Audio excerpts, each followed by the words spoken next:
बहुत बहुत धन्यवाद सुमन जी। और यहाँ सभी बैठे लोगों को मैं प्रणाम करता हूँ, उनकी उपस्थिति को प्रणाम करता हूँ। सुमन जी ने कहा मैं पत्नी प्रताड़ित पति हूँ। ऐसी कोई बात नहीं है। मेरी पत्नी मुझसे बहुत प्यार करती है और रात में मैं जब तक घर नहीं जाता हूँ वो खाना नहीं खाती है।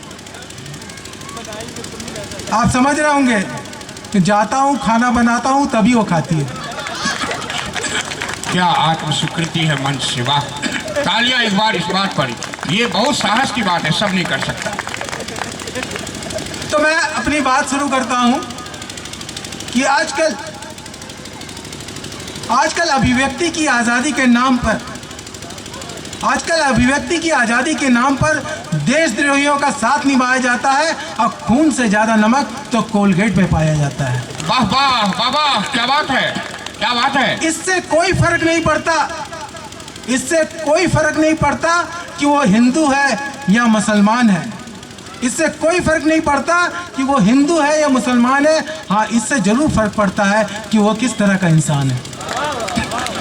इससे कोई फर्क नहीं पड़ता कि उस पर किस पार्टी या कौम ने हाथ धरा है, लेकिन इससे जरूर फर्क पड़ता है कि उसके दिल में प्रेम है, क्या आस्तीन में छुरा है। अच्छा है। और इससे कोई फर्क नहीं पड़ता कि त्योहार ईद या होली है, लेकिन इससे जरूर पड़ता है क्योंकि उसकी जुबान पर किस तरह की बोली है। क्योंकि भाई साहब ये अपना हिंदुस्तान है, और हमें हर धर्म में आस्था पूरी है, लेकिन इसे कायम रखने के लिए आदमी को पहले अच्छा इंसान बनना जरूरी है। क्या बात है, क्या बात है। क्योंकि धर्मनिरपेक्षता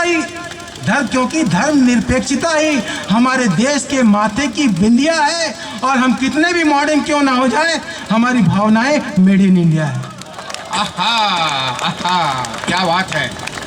और बात घर की हो रही थी, जल्दी समाप्त करूंगा, समय समाप्ति की सीमा घोषित कर दी है। एक छोटी सी घटना,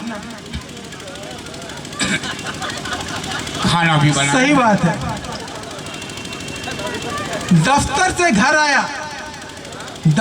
घर आया तो हुआ हैरान, पत्नी मौन बैठी थी लगाकर ध्यान।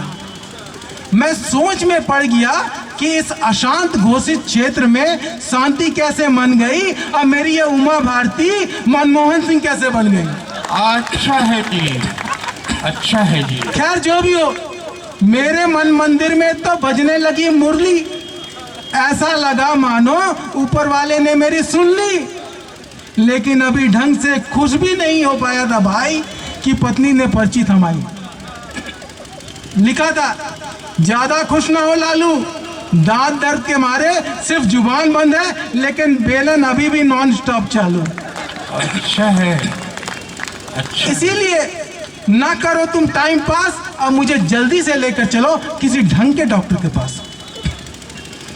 मैंने कहा फिक्र ना करो मेरी जान, एक बहुत ही काबिल डॉक्टर से है मेरी पहचान, और वो आजकल बिल्कुल एक नई तकनीक को पालता है, मरीजों के दांत समाचार दिखला कर निकालता है।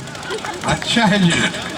वो एक बिल्कुल नई तकनीक को पालता है और मरीजों के दांत समाचार दिखला कर निकालता है, क्योंकि उसका मानना है, अगली लाइन पर आपका ध्यान चाहूंगा, क्योंकि उसका मानना है कि आजकल मीडिया वालों को ऐसी सुर्खियां अजीज है जिसे देखकर इंसान की जान निकल जाए। ये दांत भला क्या चीज है। क्या बात है, क्या बात है दीपक बाबा। आजकल मीडिया वालों को ऐसी सुर्खियां अजीज है जिसे देखकर इंसान की जान निकल जाए। ये दांत भला क्या चीज है। तो पत्नी को लेकर मैं डॉक्टर के पास आया। डॉक्टर ने भी बड़े प्रेम से बोलकर उनका मुंह खुलवाया, फिर उनकी दांतों पर किया गौर और बोला, मैडम जरा और। पत्नी ने और मुंह खोला, डॉक्टर ने फिर से जरा और बोला, लेकिन जब तीसरी बार डॉक्टर ने मुंह खोलने के लिए पुकारा तो हमारी मैडम का भी चढ़ गया पारा। बोली, अरे मुए, इतना बड़ा मुंह खुलवाकर भला इसमें कौन सी मशीन डालेगा। सच सच बता, कहीं तू मेरे मुंह में बैठकर ही तो दांत नहीं निकालेगा। डॉक्टर ने शांत चित्त से कहा, बहुत खूब। डॉक्टर ने शांत चित्त से कहा, मैडम आपकी दांतों में मचा हुआ है बवाल, अब मुझे करना होगा आपकी दांतों का रूट कनाल। ठीक है भाई। लेकिन हमारी श्रीमती जी का हाथ अंग्रेजी में तंग था भाई, इसीलिए रूट कनाल वाली बात समझ में आई। ठीक है। लेकिन थी तो महिला मोर्चा की लीडर, अच्छा। उसने बुद्धि लगाई और तुरंत बोली, डॉक्टर साहब होश की दवा लीजिए, हम कोई आम आदमी पार्टी के नहीं बीजेपी के कार्यकर्ता हैं, इसलिए रूट केजरीवाल की तरफ नहीं मोदी जी की तरफ कीजिए। क्या बात है, वाह भाई वाह दीपक भाई। इसलिए रूट केजरीवाल की तरफ नहीं मोदी जी की तरफ कीजिए।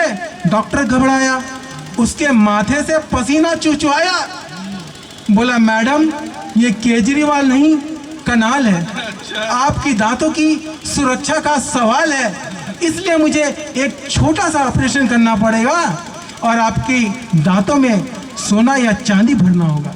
वाह वाह। इसलिए मुझे एक छोटा सा ऑपरेशन करना होगा और आपकी दांतों में सोना या चांदी भरना होगा। अब सोना और चांदी की बातें सुनकर हमारी श्रीमती जी की बाँचें खिल गई और अपनी तबीयत हिल गई। उनका मॉरल लिफ्ट हो गया और उनके दांतों का दर्द डायरेक्ट मेरे कलेजे में शिफ्ट हो गया। अरे वाह भाई दीपक भाई। उनका मॉरल लिफ्ट हो गया और उनके दांतों का दर्द डायरेक्ट मेरे कलेजे में शिफ्ट हो गया और अब वो अपना दांत अपनी सहेलियों को दिखाकर अपना स्टेटस बढ़ा रही है और मेरी सारी की सारी तनख्वाह डॉक्टर की फीस भरने में जा रही है। वाह धन्यवाद। वाह वाह दीपक भाई वाह, क्या खूब।